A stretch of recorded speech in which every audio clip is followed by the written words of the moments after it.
C'est toujours avec joie que je viens ici, à Neuilly, mais aussi c'est toujours avec joie que j'aime ouvrir la Bible. Alors, il se peut que parmi nous aujourd'hui, il y ait des personnes qui ne sont pas habituées à lire la Bible, et je souhaite que ce que je vais dire maintenant les aide à acquérir cette envie-là. Le texte qui nous a été lu est un texte qui est tiré de l'Évangile. Dans la Bible, il y a 4 évangiles qui sont 4 petits livres qui essaient de nous rappeler qui était Jésus, ce qu'il a fait, ce qu'il a enseigné, ce qu'il a vécu. Et personnellement, je suis toujours très intéressé par l'enseignement de Jésus. Jésus raconte des histoires. Il aime être un conteur. Il attire l'attention des gens par ses histoires et il essaie de leur faire comprendre essentiellement qui est Dieu, en quoi consiste la religion, qu'est-ce que c'est que cette relation particulière entre les êtres humains et une éventuelle divinité. Évidemment, ceux d'entre vous qui étaient ici au mois de janvier, lorsque je suis venu parler d'une autre histoire racontée par Jésus, je vous ai parlé d'un de mes amis marocains qui m'a dit « Oui, mais ça, ce sont des histoires. » Oui, suivant la tonalité que vous donnez à cette petite expression, vous voyez bien si on considère que ces histoires ont un intérêt ou n'en ont pas. Effectivement, ce sont des histoires. La plupart, ce sont des histoires inventées. Jésus fait dans la fiction. Il raconte des choses qu'il imagine.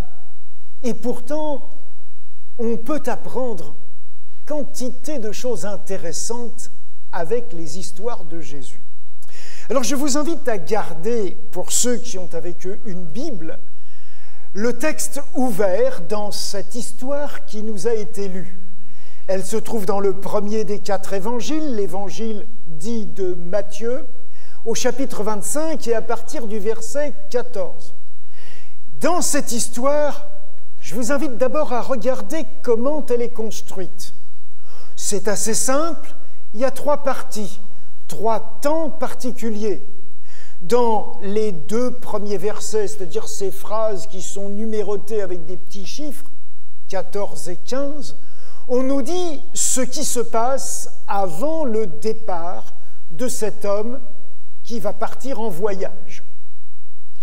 Ensuite, dans les 3 versets suivants, 16, 17, 18, on nous explique ce qui se passe quand il est en voyage, quand il est loin. Et enfin, dans la dernière section qui commence au verset 19, on nous dit ce qui se passe quand il revient. Donc c'est assez simple comme construction, 3 temps, avant son départ, pendant son absence et à son retour. Il est évident que quand on observe ce texte, on se rend compte que la partie la plus longue, la plus développée de cette histoire, c'est la 3e. C'est le moment où le maître revient et où il va échanger, partager avec ce qu'ont fait ses serviteurs en son absence. C'est ça qui occupe le plus gros de l'histoire de Jésus. Quand on regarde cette dernière section d'un peu plus près, on se rend compte qu'elle fonctionne en 3 sections elle aussi. D'abord une introduction, verset 19. Longtemps après, le maître revient et il fait rendre compte à ses serviteurs. Et après ça, on a 2 parties. L'une qui concerne les 2 premiers serviteurs qui occupent 4 versets, dans laquelle il y a un parallélisme presque parfait entre ce qui se passe pour le premier et ce qui se passe pour le second. Et puis, à partir du verset 24, on a le rapport qui s'établit entre le 3e et dernier serviteur et son maître qui est de retour. Et visiblement, c'est cette dernière section qui prend le plus de place, qui semble être la clé de compréhension de cette histoire racontée par Jésus. C'est donc la raison pour laquelle je vous propose de commencer par là. Pour bien comprendre ce que Jésus a cherché à enseigner, et donc pour découvrir quel est le Dieu dont il parle, de quel type de religion il s'agit, qu'est-ce qu'en fait est la foi chrétienne. Et je vous propose bien que ce matin, nous faisions un pas dans la direction au moins de comprendre ce qu'est cette foi. Le troisième serviteur va donc intervenir, verset 24. Comment commence-t-il son rapport? Je vais demander qu'on nous relise le début de ce que dit cet homme.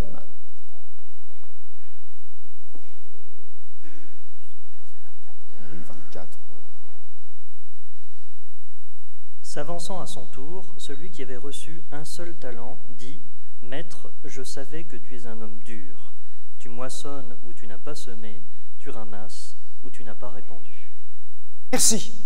La première chose que dit cette personne, c'est présenter son savoir. Il sait quelque chose. Il le sait depuis un certain temps puisque le verbe est à l'imparfait. Je le savais. C'est donc quelqu'un qui se présente à son maître avec la prétention d'une connaissance particulière. Ce qui est intéressant, c'est que cette connaissance ne concerne pas une théorie, ne concerne pas une idéologie, mais concerne une personne. Il savait quelque chose à propos de son maître. Que savait-il au juste? Eh bien, il le dit de façon très simple. Je savais que tu es un homme dur. Il sait quelque chose à propos de son caractère, à propos du tempérament, à propos de la personnalité de son maître. Il considère son maître comme un homme dur. Et ce qui est intéressant dans sa présentation des choses, c'est qu'il donne des arguments. Tu moissonnes là où tu n'as pas semé. Tu ramasses là où tu n'as pas dispersé. En quelque sorte, je t'ai observé, j'ai regardé comment tu fonctionnes et je constate que tu es quelqu'un qui fait travailler les autres pour se remplir les poches. En quelque sorte, tu es dur, tu appartiens à cette catégorie de gens qui ne font rien, qui se baladent, qui voyagent, pendant que les autres travaillent, et quand tu reviens, tu veux encaisser le magot. Ce genre de personne, je la considère comme dure. Voilà le savoir exposé par cette personne. Et c'est vrai qu'il n'est pas trop difficile d'imaginer comment les auditeurs de Jésus ont décodé cette histoire. Parce que dans la plupart de ces histoires que Jésus raconte, il parle de ce qu'il appelle le royaume des cieux, c'est-à-dire le règne de Dieu, la présence d'un Dieu dans l'univers qui prétend en être le roi et le gouverneur, donc qui fait fonctionner les choses.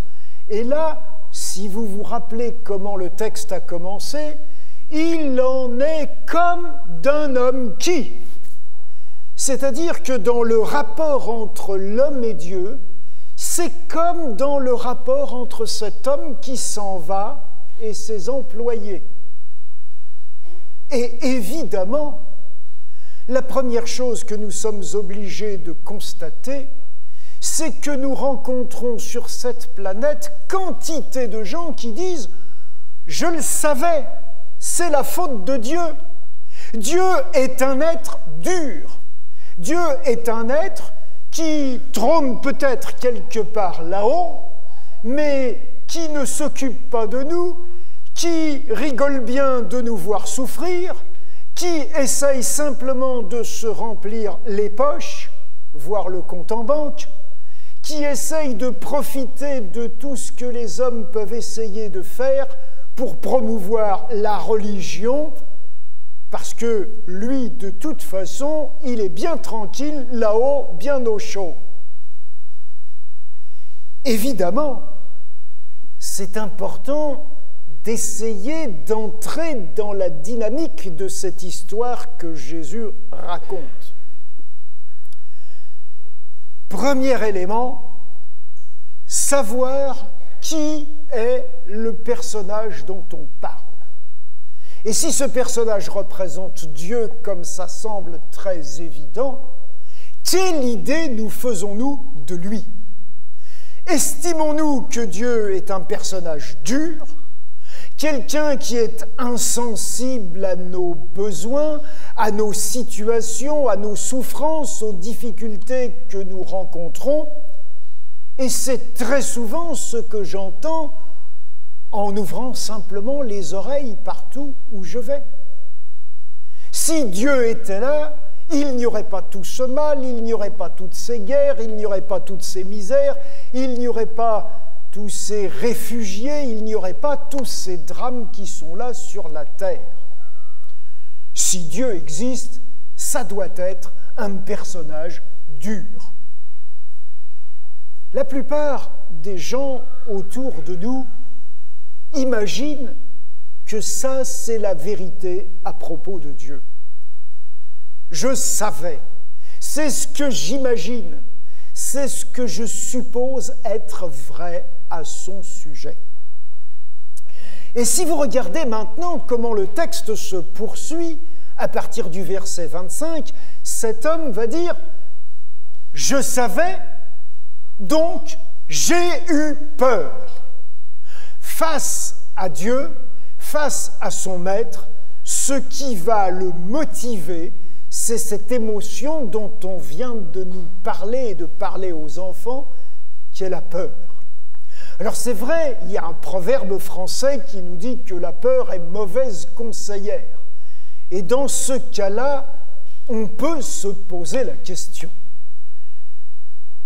J'ai eu peur. Qu'est-ce que la peur l'a conduit à faire? J'ai pris ton argent, je suis allé creuser un trou dans la terre, je l'y ai caché, enfoui, recouvert. Et maintenant, je viens d'aller le rechercher. Tiens, prends ce qui est à toi. Cet argent n'est pas à moi, c'est l'argent qui t'appartient, je te le rends. Alors c'est vrai que cette histoire n'est pas à comprendre simplement sans contexte. Nous sommes dans une culture particulière, la culture de l'Israël de l'Antiquité, cette culture qui est nourrie par la première partie de la Bible que nous avons pris l'habitude d'appeler l'Ancien Testament. Et dans cet Ancien Testament, il y a des règles. Et ces règles disent que si quelqu'un vous confie un objet de valeur, si quelqu'un vous confie une somme d'argent importante, vous êtes responsable de ce bien. Et quand la personne reviendra ou quand la personne vous demandera de lui rendre ce qu'elle vous a confié, vous devez rendre l'intégralité de ce qui vous a été remis. Vous ne devez ni en perdre une partie, ni vous en faire voler une partie, ni laisser se dégrader une partie ou la totalité de ce qui vous a été confié. Et les rabbins de l'époque de Jésus avaient inventé une combine qui permettait de se décharger de sa responsabilité. Cette combine était très simple, il suffisait de confier l'objet ou la somme à la terre. Et de cette façon, c'était la terre qui en était responsable. Si quelqu'un venait, découvrait cet objet ou cette somme et la volait, c'était la terre qui s'était laissée voler. Si la somme s'abîmait, si l'objet se dégradait, c'était la faute de la terre. Et donc vous avez là une personne qui profite des dispositions, disons, de la tradition pour se décharger d'une responsabilité légale. Et très souvent, lorsqu'il s'agit de parler de religion, on a l'impression que la religion, ça consiste en une série de lois à obéir, de commandements à pratiquer pour se trouver en ordre avec Dieu. Et évidemment, si on a l'idée que Dieu est mauvais, dur, méchant, on va agir comme cet homme par peur et on va essayer de se décharger le plus possible de ses responsabilités. On va donc confier les choses à la terre ou à une autre combine, quelle qu'elle soit, de façon à ce que, si on nous demande de restituer l'objet confié, on va pouvoir le rendre ou dire, s'il a été abîmé, détérioré, ce n'est pas de ma faute, c'est la faute à la terre ou quoi que ce soit d'autre. Et c'est vrai que beaucoup de personnes voient la religion de cette façon.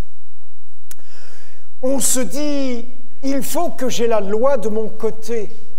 J'ai peur de Dieu, donc le jour où, comme le laisse entendre cette histoire, il y aura un jugement qu'on a l'habitude d'appeler jugement dernier, où je serai face à face avec ce Dieu, je devrais lui dire quelque chose sur la façon dont j'ai vécu, et je vais donc lui dire, voilà ce que j'ai fait, j'ai suivi les consignes, j'ai observé la loi, et si j'ai le privilège de cette personne-là, je vais lui dire, tiens, regarde, ce que tu m'avais donné est là, tout entier, intact, en bon état, je te le rends, c'est à toi, reprends tes billes, moi, j'ai les miennes, ça va, on est quitte.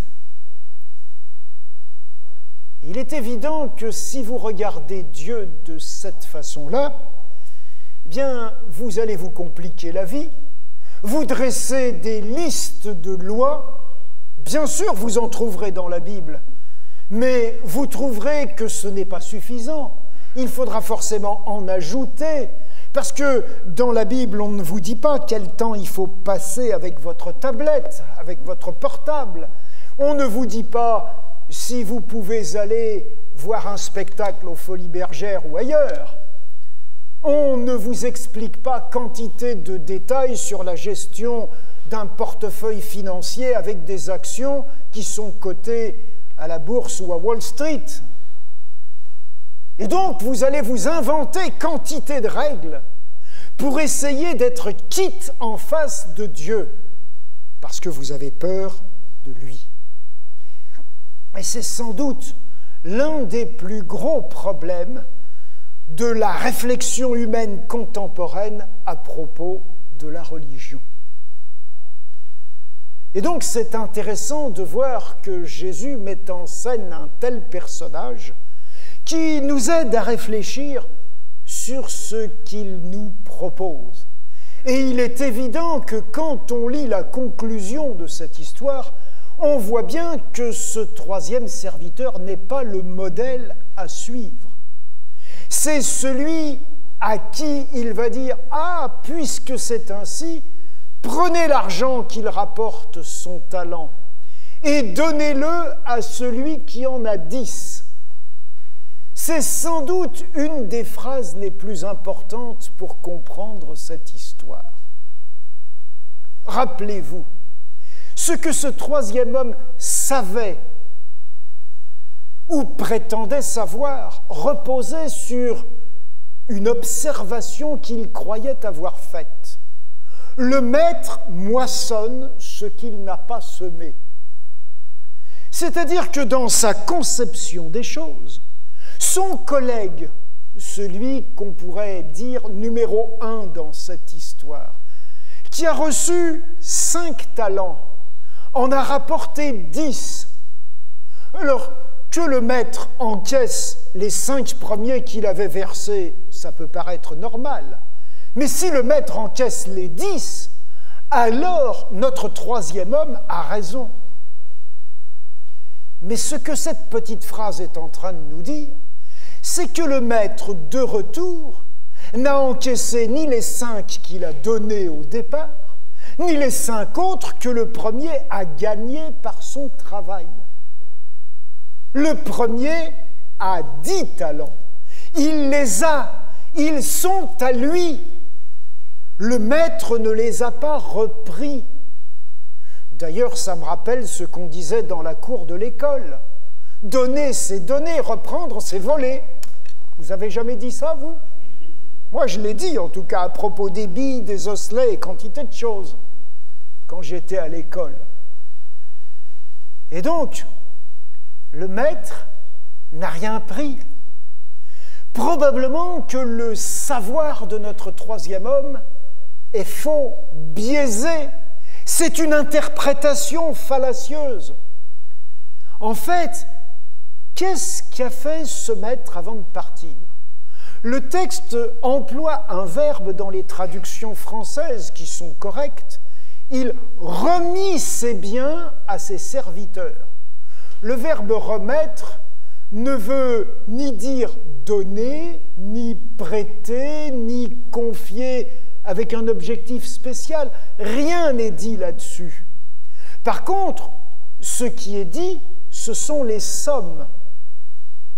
Nous savons que c'est de l'argent, puisque le texte dit bien, à la fin du verset 18, que le troisième homme est allé cacher dans la terre l'argent de son maître. C'est donc de l'argent, ces talents.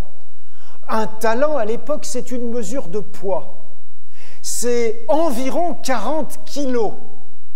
Alors, je ne sais pas si quelqu'un vous a déjà remis 40 kilos de pièces d'or ou de pièces d'argent, ou 5 fois 40 kilos, ou 2 fois 40 kilos. Moi, en tout cas, on ne m'a jamais fait ce cadeau. Mais, si on observe ce maître-là, on se rend compte que la première chose qu'on devrait dire si on a un savoir à son sujet, c'est qu'il est généreux. Il donne abondamment, il donne tout ce qu'il a. Quand il s'en va, il ne lui reste plus rien. Il a tout remis entre les mains de ses serviteurs. Et quand il revient et qu'il fait rendre compte, il ne reprend rien. Il laisse les choses entre les mains de ses serviteurs. Il ne veut même pas encaisser ce que le troisième considère comme surtout ne lui appartenant pas à lui, mais appartenant à son maître. Il lui dit « Tiens, voici ton bien ». Il ne dit pas « Mon bien, tu es en train de me piquer mon bien ». Non, reprends ton bien. En quelque sorte, c'était un homme qui disait « Je ne veux rien avoir avec Dieu. Ce qui concerne Dieu, ça me brûle les doigts. Je n'en veux pas. Reprends tes affaires. Mêle-toi de tes oignons et pas des miens. » Alors évidemment, si on aborde le sujet de Dieu en se disant « de toute façon, je ne veux rien avoir à faire avec lui parce que ça me brûle les doigts, tout ce qui le concerne », on n'a pas beaucoup d'occasions de dire qu'il est généreux, qu'il est bon, qu'il nous a donné infiniment, et que quand il revient, ce n'est pas pour encaisser ce qu'il n'a pas semé, mais c'est au contraire pour donner de la joie. « Entre dans la joie de ton maître », dit-il au premier. Et il le répète pour que ce soit bien clair pour le lecteur de ce texte. « Entre dans la joie de ton maître », dit-il encore au deuxième serviteur. Et quand vous observez ce qu'ont fait ces serviteurs, dans la petite section qui décrit ce qui se passe en l'absence du maître, vous remarquez ce petit mot qui commence la section. Aussitôt, le premier parti fit valoir. Il y a un enthousiasme, il y a une rapidité d'exécution, il y a une manière de se dire, en fait, Dieu et moi, même combat. On est ensemble, on a la joie de regarder la vie dans la même direction. On collabore. Ce que Dieu m'a donné, mais je suis prêt à l'investir. Et quand il revient, je suis prêt à le lui rendre.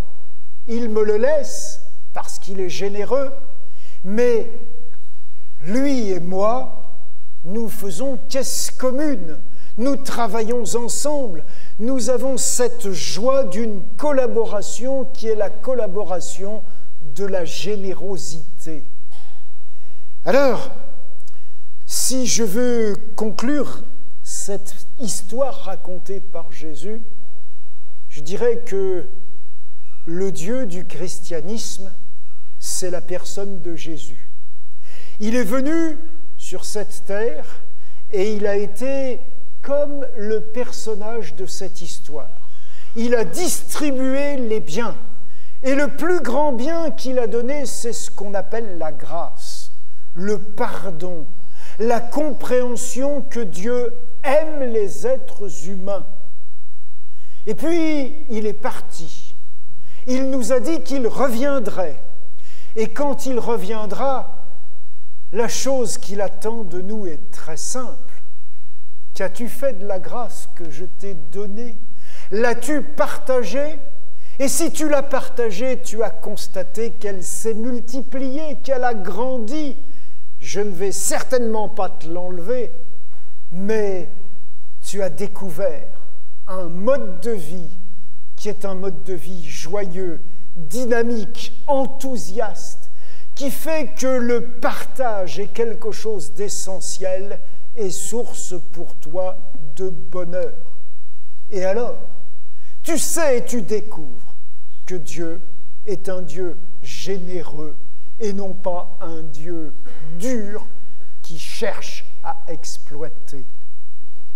Si vous avez cette mauvaise image de la religion, je vous invite à y réfléchir sérieusement et à vous dire que l'Évangile, ce qui veut dire bonne nouvelle, est une bonne nouvelle parce que cette idée est fausse, parce que c'en est tout autrement. La joie d'être avec Dieu, c'est la chose la plus merveilleuse que je vous souhaite de découvrir et que je souhaite que chacun de ceux qui croient en l'Évangile expérimente chaque jour mieux et mieux encore.